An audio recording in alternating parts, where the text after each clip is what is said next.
She made a young man cry as she watched him lose his job, and she smiled. Not a big smile, nothing vulgar, just the faintest curve at the corner of her mouth, like someone savoring the first sip of champagne.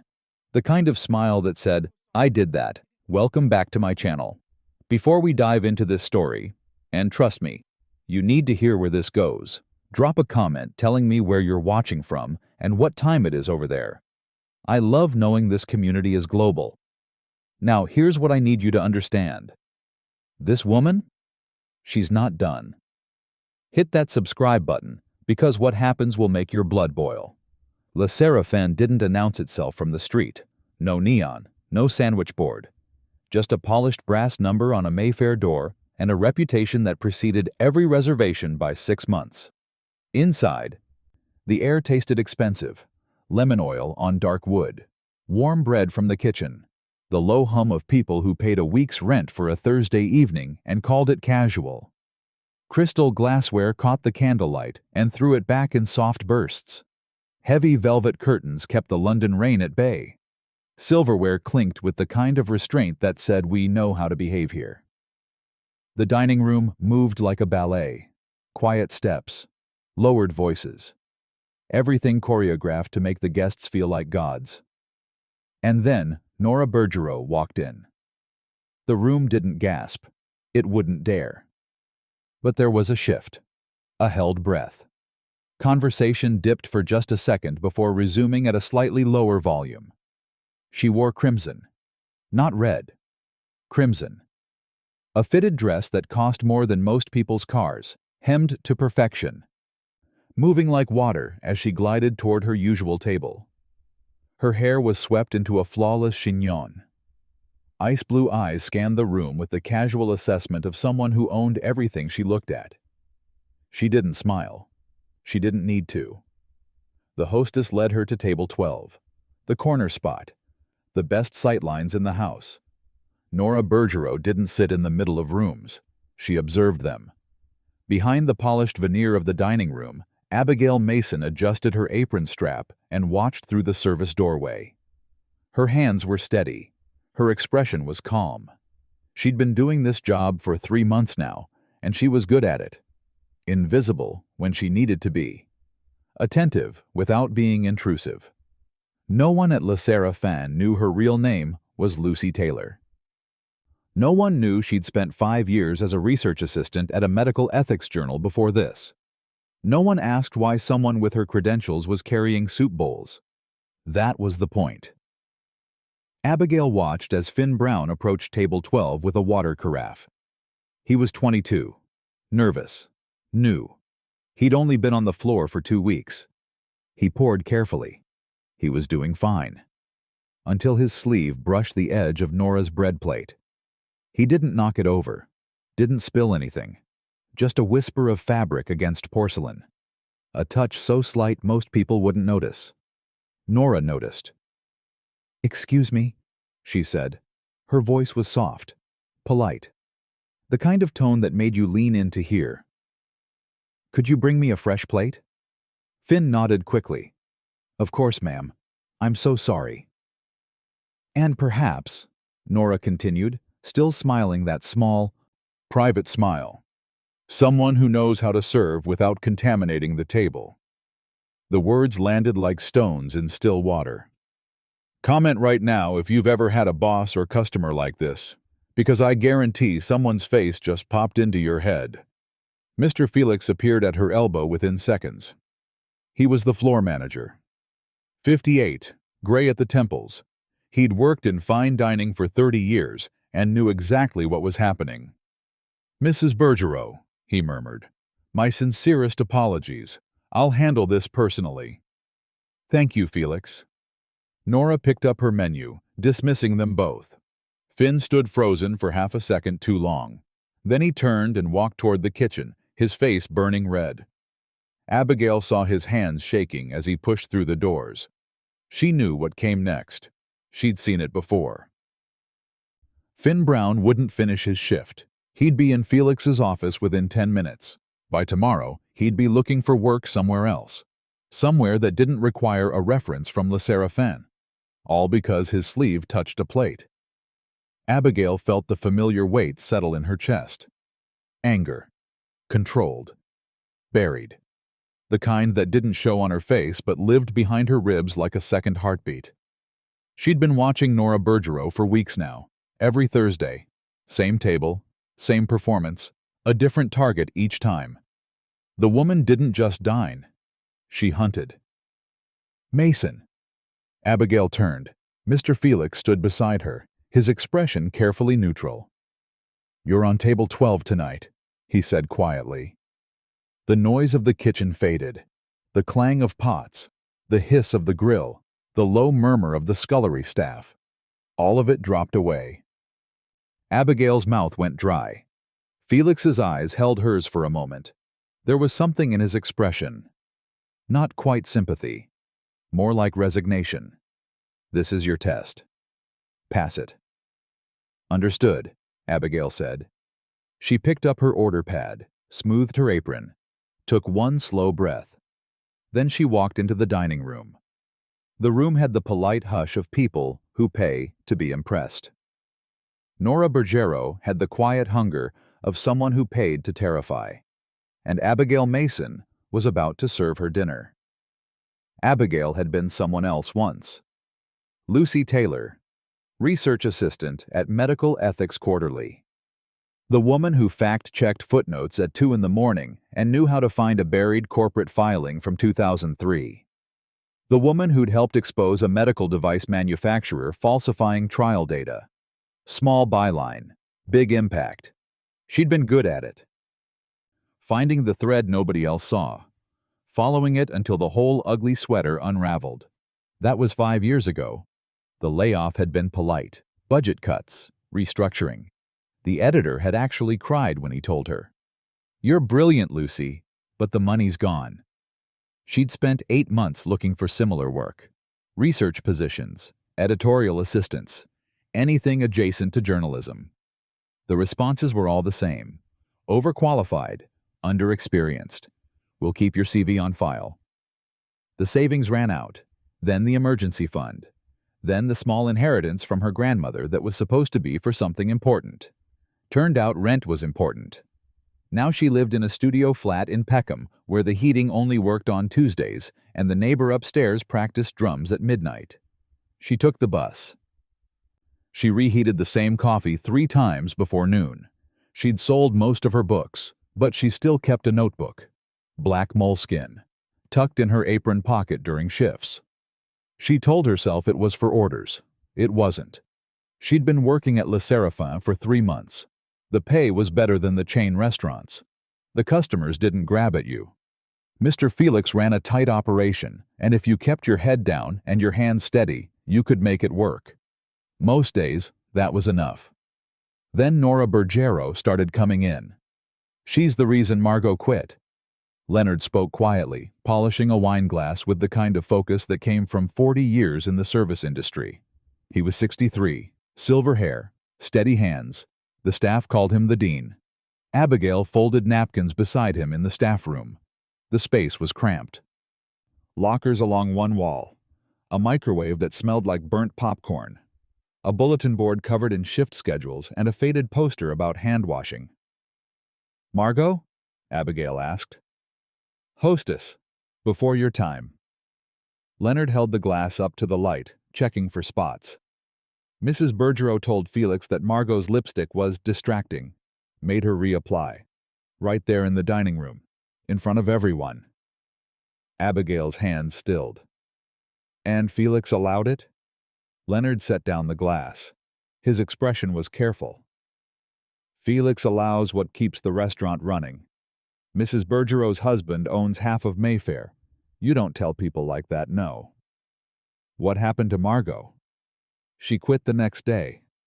Leonard picked up another glass. "Smart girl. If you're still watching, drop a like. Because what Nora does to the next person? 10 times worse."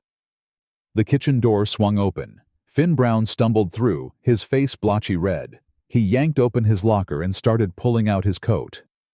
"Finn." Abigail stood. "Are you okay?" He didn't look at her. "I'm done. Felix said I can finish the week, but..." His voice cracked. "It doesn't matter. I can't. I can't go back out there." "It was an accident," Abigail said quietly. "Your sleeve barely touched the plate." Finn laughed. It came out sharp and broken. "Doesn't matter what it was. Matters what she said it was." He slammed his locker. "You know what the worst part is? She didn't even raise her voice. She smiled." He left without another word. Leonard resumed polishing. "And that's Thursday at Le Séraphin." Abigail stood there, feeling the old familiar pull in her chest. The one that used to drive her to check sources at midnight. The one that said something's wrong here. She'd learned to bury that instinct. She needed this job, needed the rent money, needed to eat. But watching Finn walk out, watching Leonard's resigned acceptance, watching the casual cruelty treated like weather, it smelled like something she'd reported on before. That night, after her shift, Abigail sat on her narrow bed and opened her laptop. The screen cast blue light across the cramped studio. Rain tapped against the window. She pulled up a browser. Nora Bergero. The search results were predictable. Society pages, charity galas, a profile in Tatler about her effortless elegance.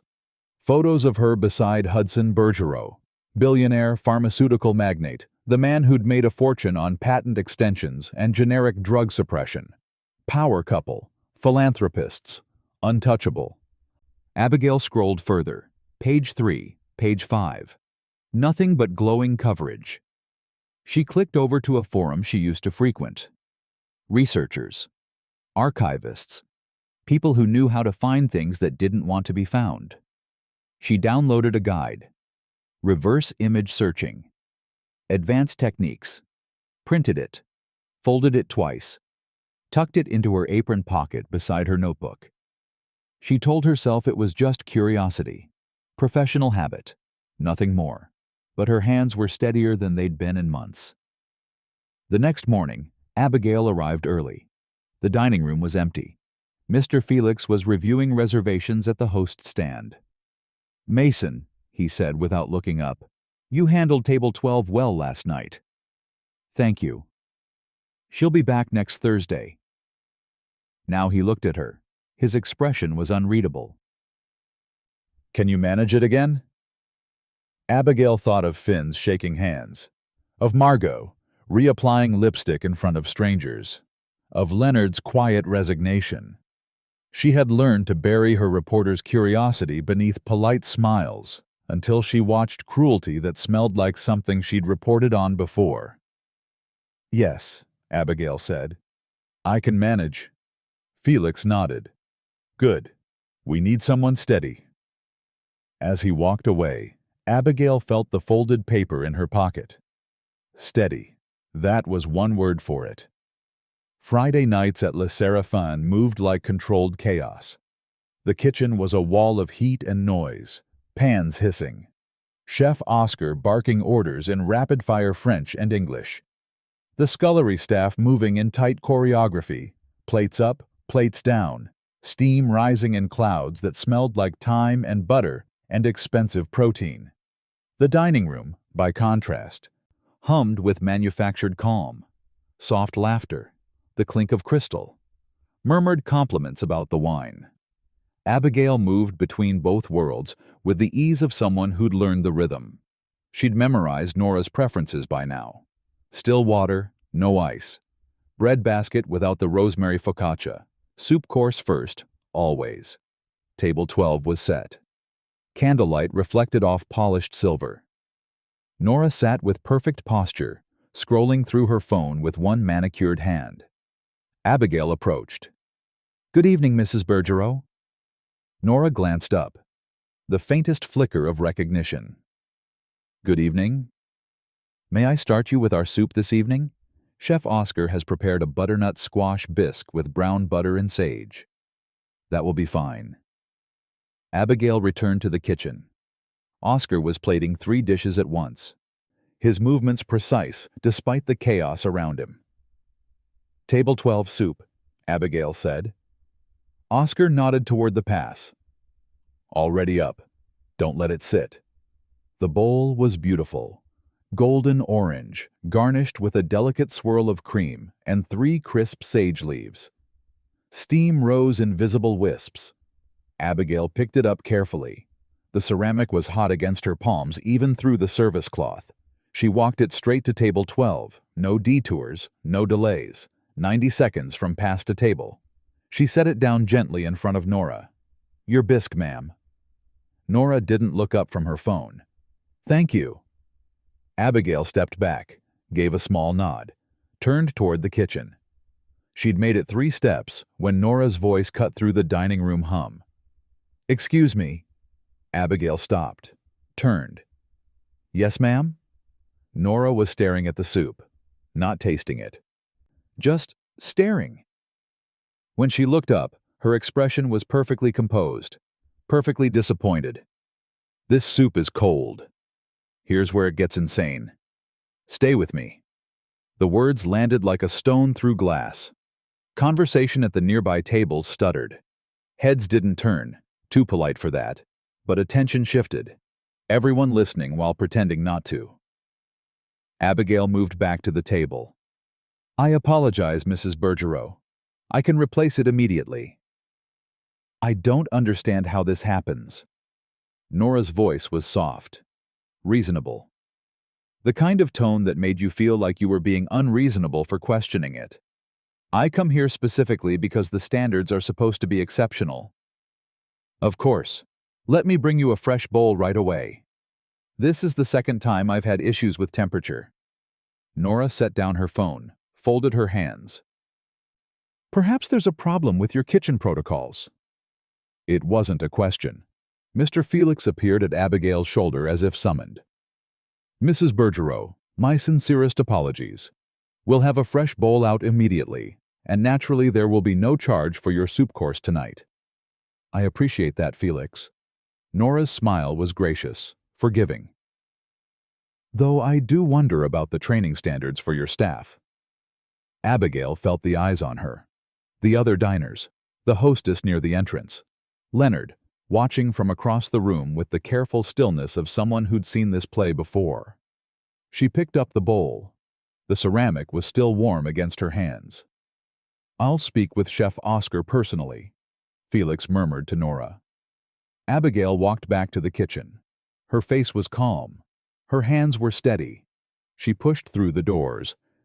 Oscar looked up from the grill. "Problem?" "She says it's cold." Oscar's jaw tightened. He grabbed a thermometer and stalked to the soup station, checked the batch. "It's 72 degrees Celsius. It's not cold, it's perfect." "I know." Abigail set the bowl down. "Can I take another?" Oscar ladled a fresh serving, checked it twice. "This is exactly the same temperature. Tell Felix I'm not apologizing for soup that isn't cold." "I will." She carried the second bowl out, set it in front of Nora with the same quiet professionalism. "Thank you," Nora said. She picked up her spoon, took a small taste, paused. "Much better." Abigail nodded. "I'm glad. Please let me know if you need anything else." She walked away before Nora could respond. The rest of the service passed without incident.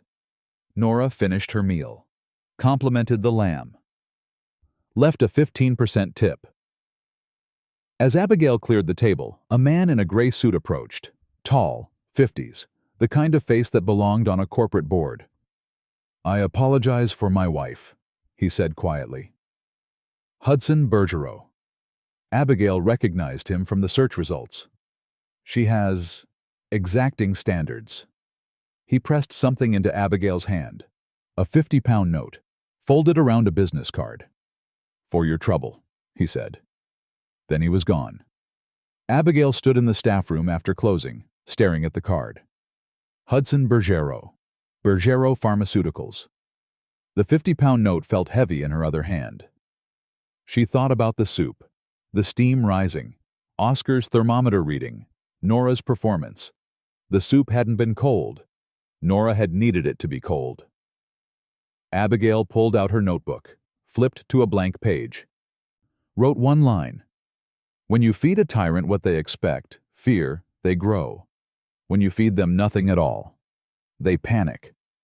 She'd stayed calm, hadn't cried, hadn't groveled, had simply served. And for just a moment, when Nora had looked at her after the second bowl, Abigail had seen something flicker behind those ice-blue eyes. Not satisfaction, frustration, maybe even panic. Abigail tucked the notebook back into her pocket. Her investigative instincts weren't buried anymore. They were awake. The stories came in fragments. Leonard told her about the wine incident. She claimed a Bordeaux was corked. It wasn't. The sommelier opened 3 different bottles before she accepted one. He quit 2 weeks later. Donald, one of the line cooks, mentioned the flower arrangement. She had Felix remove the centerpiece. Said white roses reminded her of funerals. Made him source peonies at 10 o'clock on a Sunday night. Each story was small, petty even, but together they formed a pattern. Nora Bergerac didn't just demand perfection. She engineered situations where perfection was impossible. Then watched people scramble. Abigail wrote it all down in her notebook during breaks. Names, dates, details. The old muscle memory of documentation coming back like breathing. Her flat was cold when she got home after the Friday shift. She made tea, reheated it twice, sat cross-legged on her bed with her laptop balanced on her knees. Nora Bergerac returned the same polished results. Society pages, charity boards, nothing with teeth. She tried variations. Nora Valance. Nothing. Nora Harris. Nothing. She opened the reverse image search guide she'd printed. Followed the instructions methodically. Downloaded Nora's most prominent public photo, a charity gala shot from 3 years ago, and ran it through multiple search engines. Most results were duplicates. The same photo used across different articles. Then, on page 7 of an obscure image aggregator, something different. A thumbnail. Low resolution. Dated 2007. Abigail clicked. What she finds here changes everything. And I mean everything.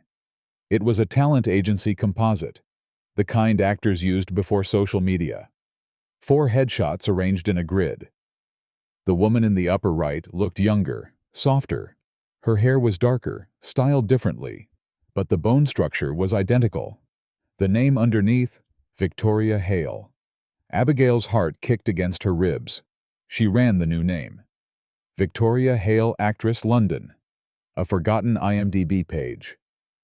3 credits, all minor. Background work on a procedural drama. A commercial for insurance. An audition reel listed but not linked. She opened a private browser window and navigated to a forum she used to frequent. The Archive Collective. Researchers, librarians, media historians. People who hoarded information the way other people hoarded stamps. She created a new account. Composed a careful message. Looking for audition materials or early work by an actress named Victoria Hale, active around 2007 to 2010 in London.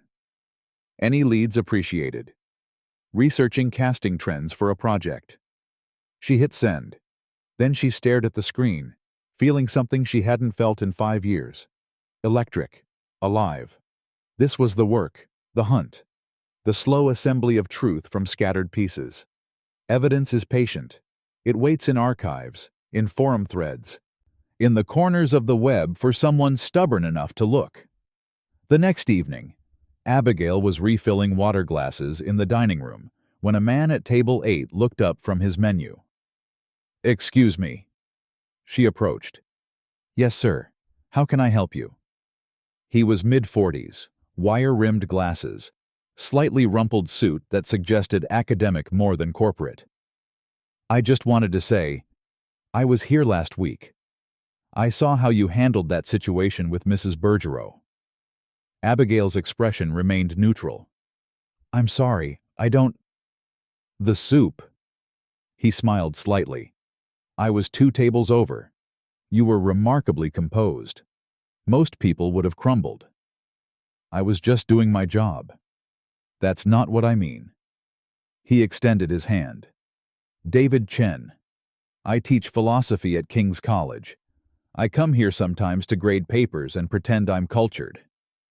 Despite herself, Abigail smiled. Abigail Mason. "Well, Miss Mason, I've seen enough people in service positions to know when someone's overqualified for their role." He picked up his wine glass. "Whatever you're really doing here, I hope it works out." He said it kindly, without prying. Abigail nodded. "Thank you." As she walked away, she felt the weight of being seen. Not as a waitress, as herself. It was unsettling and oddly comforting. At midnight, lying in bed with her laptop casting blue light across the cramped studio, Abigail refreshed her forum inbox. One new message. User. Archivist Beth. "Hey, I think I know what you're looking for. There's a casting director forum that archived audition tapes from mid-2000s London theaters. Most got scrubbed when agencies went digital, but some backups survived. I've got a link to a private server. Victoria Hale's on there. Warning, it's rough. These were rejection reels. Below that, a URL. Abigail's hand hovered over the trackpad. She clicked. The page loaded slowly. A list of names, alphabetical. She scrolled to H. Hale. Victoria. Contemporary Drama Audition. 2008. She downloaded the file, opened it. The video was grainy. Low-quality camera. A small black box theater. Victoria Hale stood center stage, younger, vulnerable, her hair pulled back. The slate, Victoria Hale. Reading for Damaged Goods, Scene 4. Then she began. The monologue was raw. A woman confronting her abuser. Victoria's voice cracked.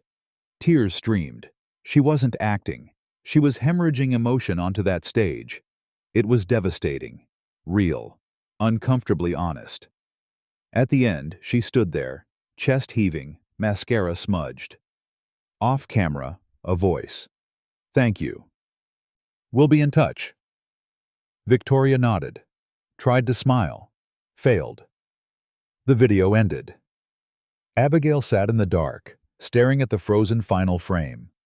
That woman, vulnerable, desperate to be seen, had become Nora Bergero. What happened in between? Abigail watched the audition tape 3 more times. Each viewing revealed new details. The way Victoria's hands trembled, the Manchester accent bleeding through when her emotion peaked, the cheap costume jewelry catching the stage lights, the desperate hunger to be good enough. This wasn't Nora Bergero. Not yet. This was someone else entirely. Abigail opened a new message to archivist Beth. "Thank you for the tape. Can you tell me more about Victoria Hale? Anything about her background or what happened after this audition?" The reply came within an hour. "Glad it helped." Victoria Hale was a stage name. Her real name was Vicky Brightwell, working-class Manchester girl who came to London around 2006 to make it as an actress. She did some theater, tried for TV roles, the usual struggle. Then in 2009 she appeared on a reality show called Stage Dreams. It was one of those elimination competitions for theater roles. She made it to week 5 before a pretty public breakdown on camera. After that, she vanished from the industry completely. No more credits. No social media. Just gone. Abigail's fingers hovered over the keyboard. What kind of breakdown? The ugly kind. She accused another contestant of sabotage, started crying during a challenge, threw a prop at a judge. It went viral before viral was really a thing. The tabloids called her Mental Vicky for weeks. Career suicide in real time. If this doesn't make you angry, check your pulse. Comment justice if you think she deserves what's coming. Abigail leaned back against her pillow. Vicky Brightwell, Manchester. Reality TV breakdown. Public humiliation. And now, she was Nora Bergero. Ice Queen wife of a billionaire. A woman who humiliated waiters for sport. The psychology wasn't complicated.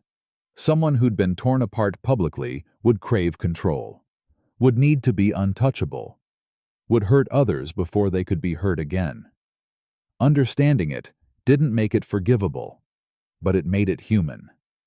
You're playing with fire. Leonard spoke quietly, polishing a wine glass in the empty staff room.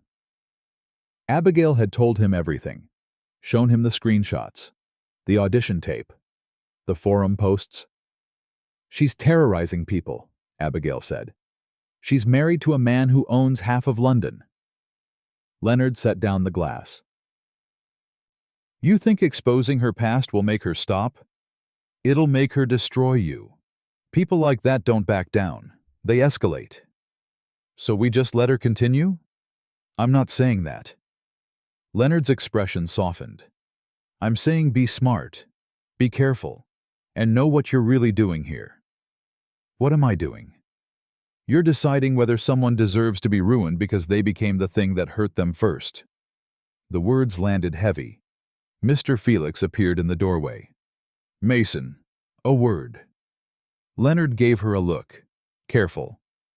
Abigail followed Felix into his small office. He closed the door. I've been managing restaurants for 30 years, Felix said. I know when staff are digging into things that don't concern them. Abigail's pulse quickened. I don't know what you... Don't. Felix held up a hand. I don't want details. But I will tell you this. Mrs. Bergerot is not someone you cross. Her husband has lawyers who've made people disappear from entire industries. If you have information about her, my advice is to forget it. And if I can't? Felix studied her. Then make sure you're ready for what comes next. Because she will come for you. That evening, as Abigail left through the service entrance, David was waiting outside. He held an umbrella against the light drizzle. Miss Mason, do you have a moment? Abigail pulled her coat tighter. How did you... I asked when your shift ended. He smiled slightly. I hope that's not too forward. I wanted to talk to you away from the restaurant. About what? David glanced around. The alley was empty. I overheard part of your conversation with Leonard earlier. The walls in the staff room aren't as thick as you'd think. Abigail's stomach dropped.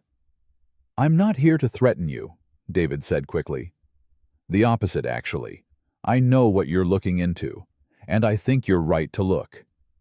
I don't know what you're talking about. Victoria Hale, Vicky Brightwell, Stage Dreams, 2009. David's voice was calm, factual. I teach media ethics. I wrote a paper about reality television and public shaming. Her case was one I studied. When I saw Mrs. Bergerot last week, I recognized her immediately. Abigail stared at him. You've known this whole time? I suspected. But I'm not an investigator. You are. Or you were. He adjusted his glasses. I have access to university archives, legal databases, academic contacts who specialize in media law and defamation. If you need help, I'm offering it. Why? Because people who build empires on other people's silence are terrified of noise. David met her eyes. And because what she's doing to your colleagues is abuse. Calculated, systematic abuse. Someone should say something. Abigail felt the weight of the decision settling over her shoulders. I need to think about this, she said. Of course. Take my card. He handed her a university business card. If you decide you want help, call me. He walked away, leaving Abigail standing in the drizzle. Thursday came again. Nora Bergero arrived at 7:30. Crimson dress, perfect hair, that same quiet hunger. But when Abigail approached the table, something was different. Nora looked up, held her gaze for just a beat too long. Her ice-blue eyes narrowed almost imperceptibly. Good evening, Nora said softly. Good evening, Mrs. Bergerot. Nora smiled, not the performance smile, something colder. You look familiar, Nora said. Have we met before, outside the restaurant? Abigail's blood turned to ice water. "No, ma'am, I don't believe so." Nora picked up her menu. "Strange. I'm usually quite good with faces." She dismissed Abigail with a glance. But the message was clear. "I'm watching you." The summons came through Mr. Felix. "Mrs. Bergerot has requested to speak with you privately," he said during Thursday's pre-service meeting. His face was carefully blank. "She'll be arriving at 6, before the dining room opens." Leonard shot Abigail a warning look across the staff room. "About what?" Abigail asked. "She didn't say." Felix's jaw tightened. "Mason, whatever this is about, tread carefully." Nora arrived early, as promised. She didn't sit at table 12. She stood near the host's stand, casually examining the wine list, her presence filling the empty dining room like cold water rising. Felix gestured to Abigail. "Mrs. Bergerot, this is Abigail Mason."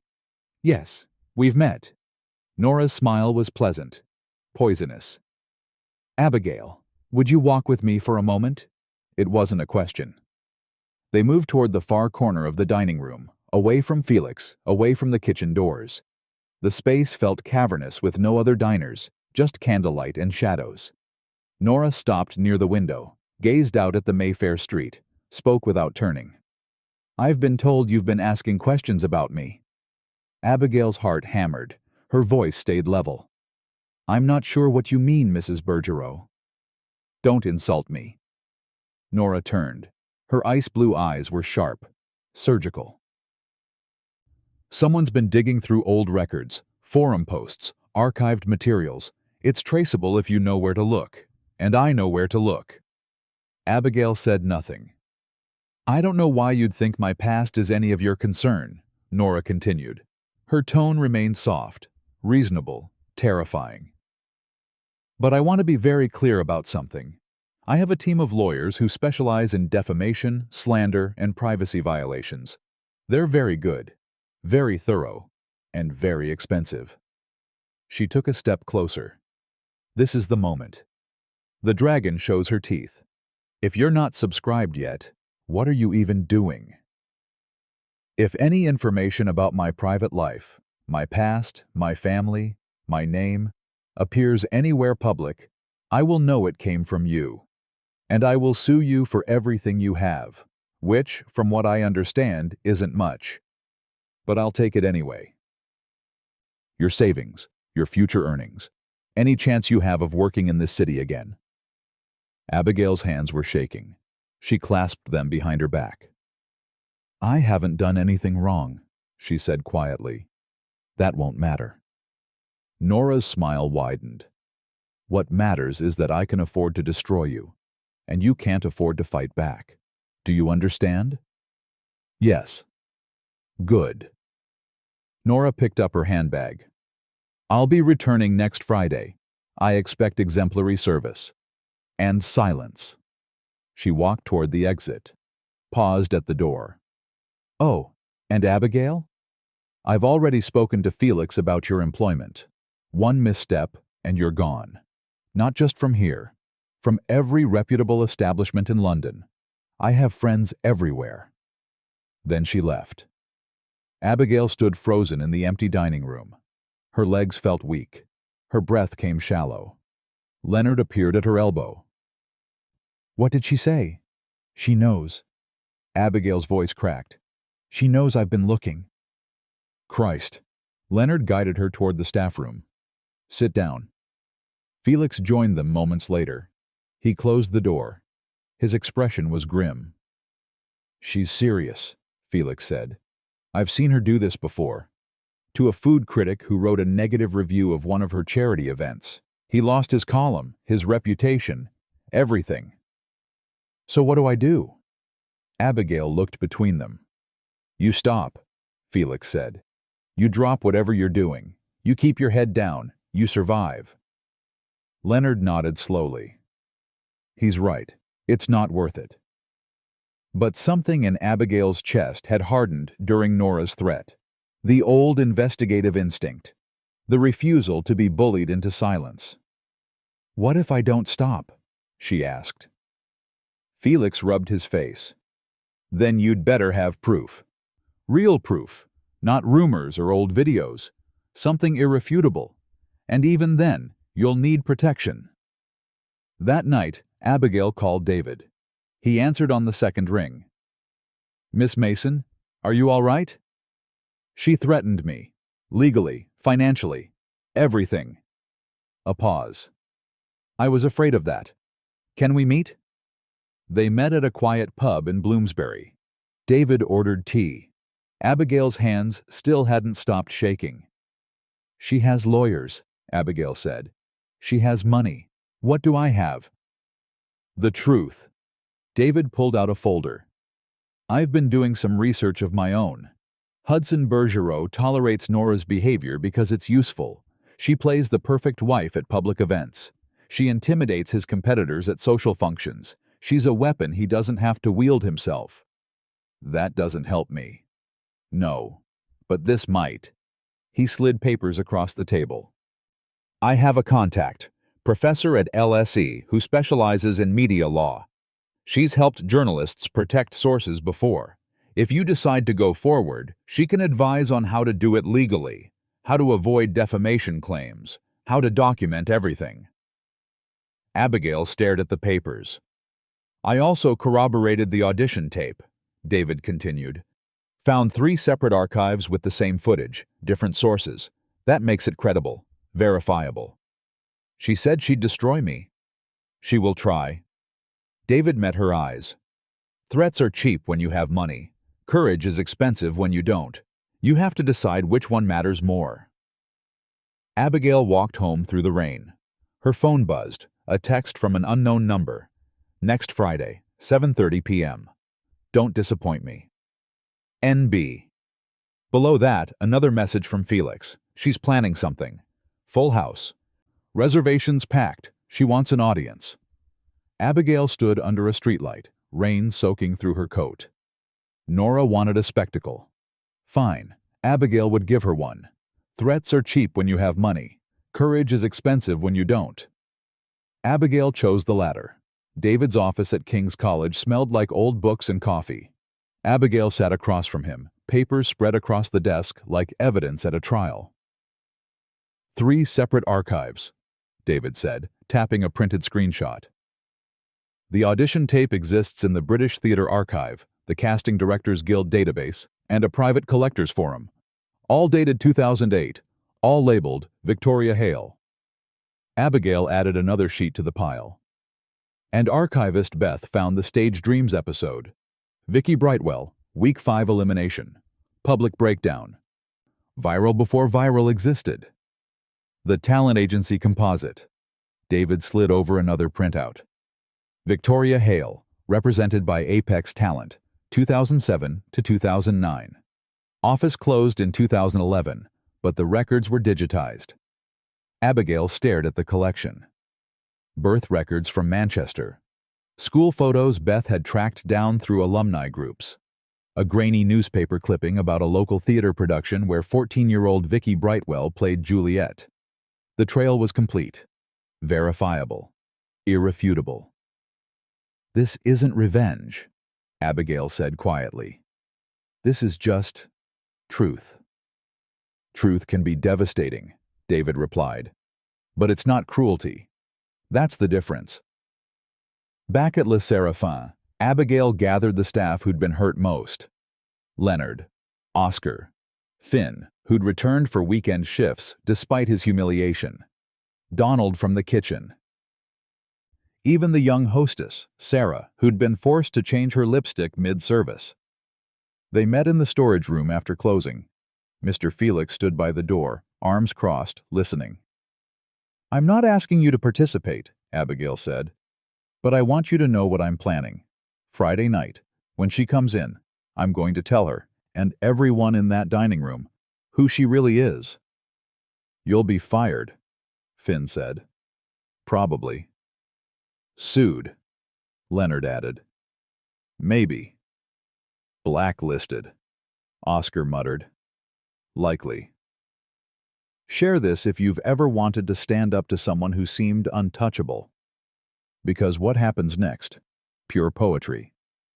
Felix cleared his throat. And what exactly do you hope to accomplish? Abigail met his eyes. I want her to know she's been seen, not as Nora Bergero, untouchable billionaire's wife, as Vicky Brightwell, a woman who was publicly humiliated and decided the solution was to humiliate everyone else. That won't stop her, Felix said. No, but it might stop her from doing it here. To you. To people who can't fight back. The room was silent. Oscar spoke first. What do you need from us? Nothing. Just witnesses. If anyone asks what happened, tell the truth. The truth. Oscar smiled grimly. For once, that's easy. Felix pulled a ledger from his jacket. Her booking patterns. Every Thursday for 8 months. Same table, same demands, same public humiliations. He set it on the table. If you're going to do this, do it right. Show the pattern. Make it undeniable. Abigail took the ledger. Her hands were steady now. Leonard leaned forward. One piece of advice. Don't humiliate her the way she humiliated us. Don't gloat. Don't perform. Just present the facts. Calm, clinical. That's what will cut deepest. Abigail nodded. I know. And if it goes wrong, Finn asked, then I'm the only one who pays the price. Not you. Not any of you. Thursday night, Abigail sat at her small kitchen table, writing notes on index cards. Victoria Hale, born Vicky Brightwell, Manchester, 1986. Actress, 2006-2009. Stage Dreams contestant, 2009. Public breakdown. Career ended. Disappeared. Reappeared as Nora Bergero, 2012. She practiced saying the words aloud, kept her tone neutral. Factual. No anger, no mockery, just truth.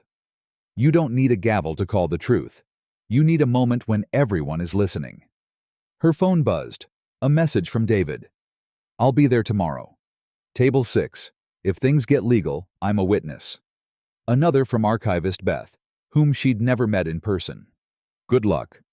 Some stories deserve to be told. Abigail looked at the evidence spread across her bed. Photos, transcripts, archive links, booking ledgers. She'd built cases like this before, at the Journal. Research that toppled executives.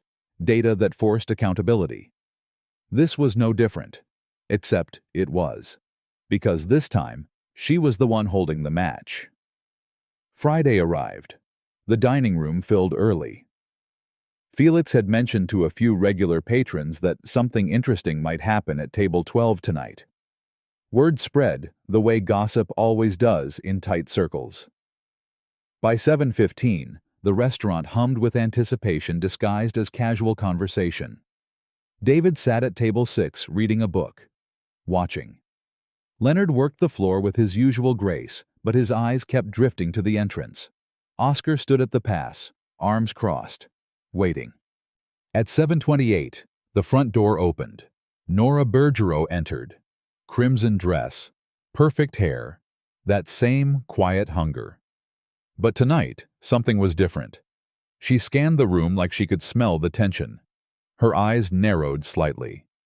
Felix greeted her, led her to table 12. She sat, adjusted her napkin, looked up. Abigail was already standing beside the table. Good evening, Mrs. Bergero, Abigail said. Nora's expression flickered. Good evening. I trust there won't be any problems tonight. No problems, Abigail replied. Just clarity. She set down her order pad. The dining room quieted. Abigail took a breath. Before I take your order, she said, her voice calm and clear, I think there's something you should know. Something everyone here should know. Nora's face went very still. Your name isn't Nora Bergero. It's Vicky Brightwell.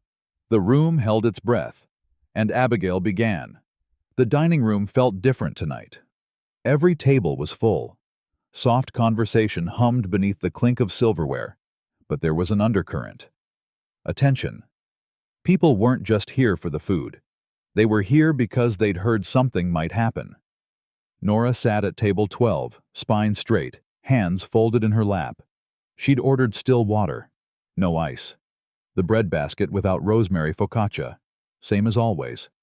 But her eyes moved differently tonight. Scanning, watching. She knew something was wrong. She just didn't know what yet. At 7:40, a young waiter named Marcus approached table 9 with a wine bottle. He poured carefully, professionally.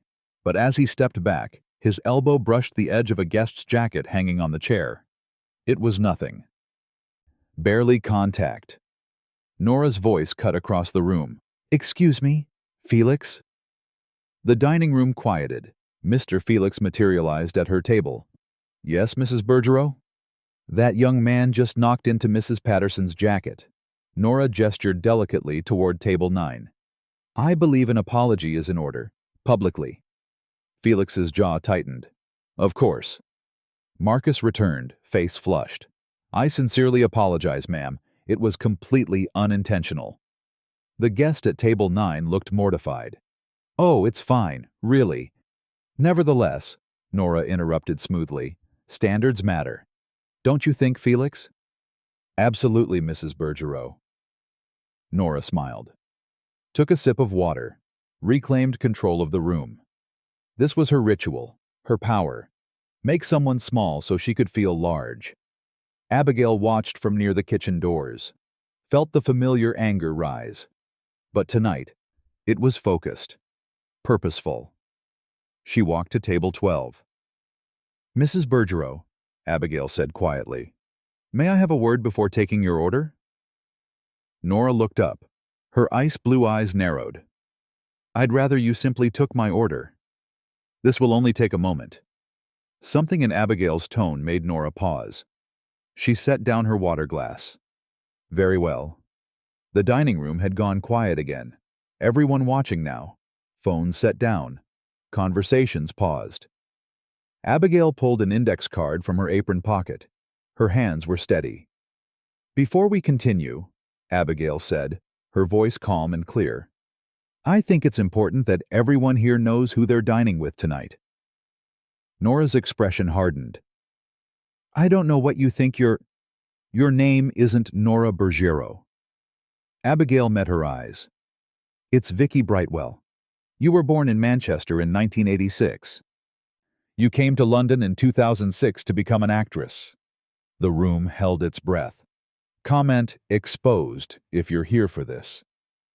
Nora's face went pale. "You have no right. You used the stage name Victoria Hale," Abigail continued, her tone factual, clinical. "You auditioned for theater roles. You appeared in a reality television competition called Stage Dreams in 2009. You made it to week 5 before having a very public breakdown on camera. The tabloids called you Mental Vicky. Your career ended. You disappeared." "Stop." Nora's voice cracked. Not a command. A plea. "You reappeared in 2012 as Nora Valance. You met Hudson Bergerot at a charity function. You married him 6 months later." Abigail glanced at the other tables. People were staring. Some had pulled out their phones. "And since then, you've spent 8 months coming to this restaurant. Every Thursday, same table, and every single time, you've found a reason to humiliate someone." "This is slander." Nora stood abruptly. Her chair scraped against the floor. "I will have you arrested. I will—" "It's not slander if it's true." Abigail pulled out a printed photo. The talent agency composite. Victoria Hale's headshots. She set it on the table. 3 separate archives have copies of your audition tapes. The British Theatre Archive. The Casting Directors Guild. A private collectors forum. Your birth records are public. Your Stage Dreams episode is still online. Nora stared at the photo. Her hands were shaking now. "I'm not telling anyone this to hurt you," Abigail said quietly. "I'm telling them because you've been hurting people who can't fight back. And I think you've been doing it because someone once hurt you the same way. You don't know anything about me." Nora's voice was barely a whisper. I know you were humiliated publicly. I know your career was destroyed. I know you disappeared. Abigail's voice softened. And I know you decided the only way to never feel that powerless again was to make other people feel it instead. Tears streaked down Nora's perfectly made-up face. Mascara running. The mask cracking. Hudson Bergero stood from his seat across the room. He'd been dining with business associates. His face was ashen. Nora, don't. Nora held up a hand. She looked around the dining room. At the phones recording. At the faces staring. At the waitstaff watching from the shadows. She saw herself reflected in all of them. The woman from the audition tape. Raw. Vulnerable. Exposed. Her voice broke. She grabbed her handbag. I can't. She walked toward the exit. Not running. Not making a scene. Just walking. Trying to hold on to whatever dignity remained.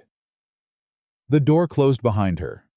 Silence held for 3 long seconds. Then, from the kitchen, someone started clapping. Oscar emerged, still in his chef's whites, applauding slowly. Leonard joined him. Then Finn. Then Sarah the hostess. Then Marcus, the waiter she'd just humiliated. The applause spread through the kitchen staff. Not loud, not triumphant. Just relief.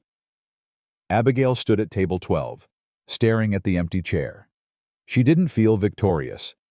She felt the weight of what she'd done, the exposure, the stripping away of someone's carefully constructed armor.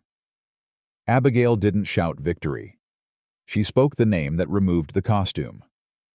David approached from table 6. You okay? I don't know, Abigail said honestly. You did the right thing. Did I? You told the truth. What people do with it now is up to them. Felix appeared at her elbow. Mason, my office. Now. Abigail followed him. Her legs felt weak. He closed the door, sat behind his desk, rubbed his face.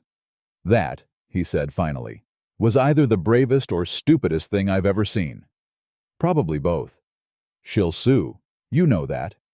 I know. And she'll make sure you never work in London again. I know that too. Felix looked at her for a long moment. Then he smiled. Just slightly. You're fired, effective immediately. Abigail nodded. Understood. And when her lawyers come calling, I'll tell them you acted alone, against my instructions. That I had no knowledge of your investigation. Thank you. Don't thank me yet. Felix opened his desk drawer, pulled out an envelope. 2 months severance. And a reference letter, unsigned. Use it somewhere far from here. Abigail took the envelope. Her hands were shaking now. For what it's worth, Felix said quietly. She deserved it. Abigail walked out through the service entrance into the London night. Her phone buzzed.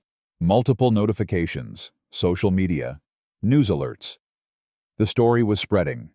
Billionaire's wife exposed as reality TV contestant.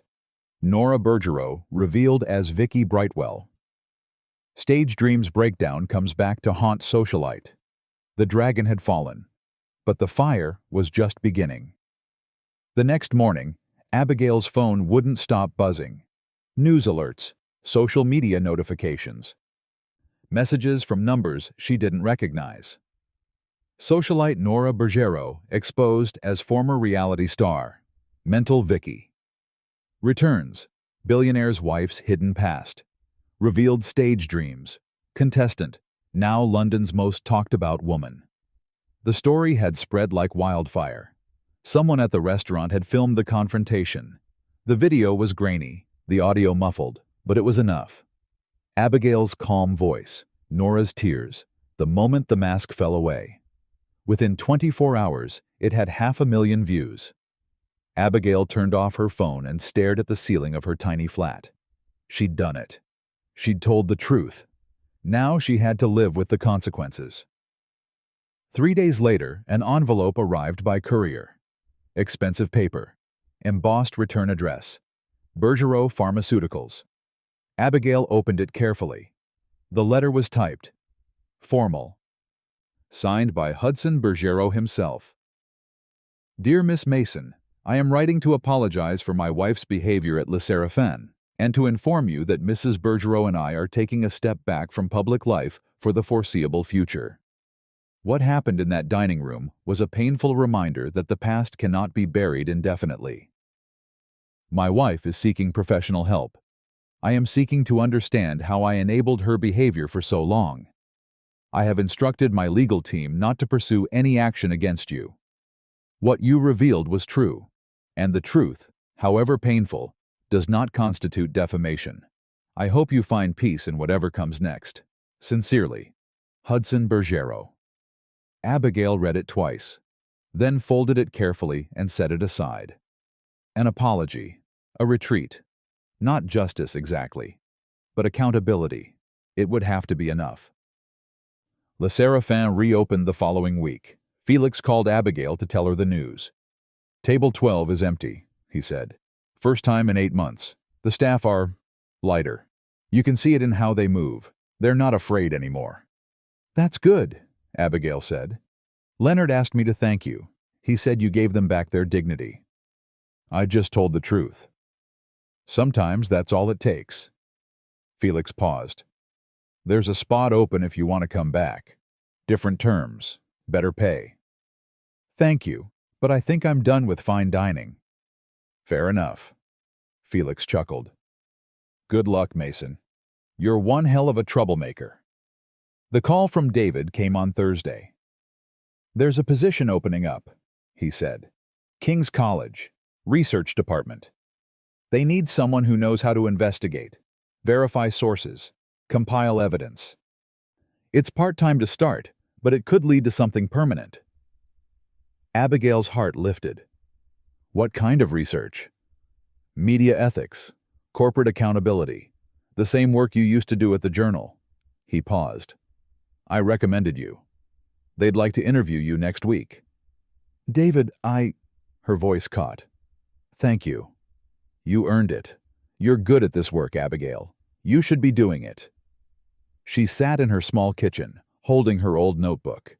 The pages filled with names, dates, patterns, evidence carefully assembled. This was who she was, not a waitress, an investigator. Someone who looked for truth in the places people tried to hide it. I'll take the interview, she said. 2 weeks later, Abigail met Leonard for coffee. He looked different, lighter. The tension he'd carried in his shoulders for months had eased. Finn came back, Leonard said. Full-time position. Felix gave him a raise. Kid's doing well. That's wonderful. Oscar's talking about opening his own place. Something small. Neighborhood bistro. No table 12. No performances. Leonard smiled. He asked if I'd consider coming with him. Management role. Are you going to? Maybe. After 40 years, it might be nice to work somewhere that doesn't require armor. They sat in comfortable silence for a moment. Do you regret it? Leonard asked. What you did? Abigail thought about Nora's tears, the video, the headlines, the weight of exposing someone's pain to the world. I regret that it had to happen, she said finally, but I don't regret speaking the truth. That's the difference between you and her, Leonard said. You felt the weight of what you did. She never felt the weight of what she was doing. That evening, Abigail sat at her kitchen table with a business card in front of her. Dr. David, King's College London, Department of Philosophy and Media Ethics. Beside it, the unsigned reference letter from Felix, the envelope from Hudson, the notebook filled with evidence. She thought about power, how it could buy silence, how it could build walls, how it could turn pain into cruelty, and cruelty into habit. But she also thought about the staff at Le Séraphin. Leonard's steady hands, Oscar's pride in his soup, Finn's shaking voice, Sarah changing her lipstick in front of strangers. They'd been voiceless for so long. And then someone spoke. Abigail picked up her phone, turned it back on. Scrolled through the messages. One stood out.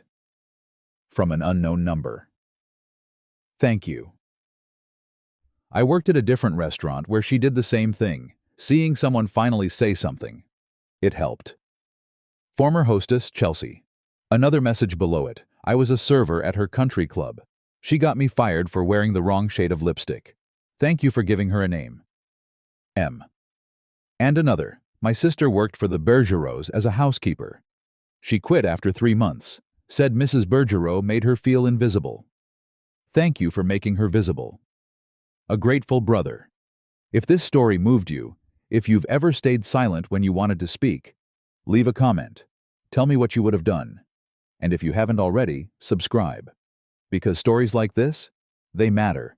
And there are more coming. Abigail set down the phone. She hadn't just exposed Nora Bergerot. She'd given voice to everyone Nora had silenced. 3 months later, Abigail started her new position at King's College. She had a small office, a desk, access to archives and databases, colleagues who valued research and truth. She was Lucy Taylor again, investigator, truth seeker. But she carried Abigail Mason with her too, the woman who'd learned what it meant to be powerless, who'd served soup and absorbed cruelty and decided that silence was more expensive than courage. On her desk, she kept a small framed card. Just one line, handwritten. Power can buy silence, but it can't silence the truth when someone decides to speak it. Some nights, she still thought about Nora, wondered if she was healing, if she'd found help, if she'd learned that the armor she built to protect herself had become a prison. Abigail hoped she had, because that was the difference between revenge and justice. Revenge wanted Nora destroyed. Justice wanted everyone, including Nora, to be free. And freedom, Abigail had learned, started with a single word. A name. The truth. Before you go, tell me in the comments, was Abigail right to expose Nora, or did she go too far? I read every comment, and if this story resonated with you, share it with someone who needs to hear it. Sometimes the bravest thing we can do is simply tell the truth.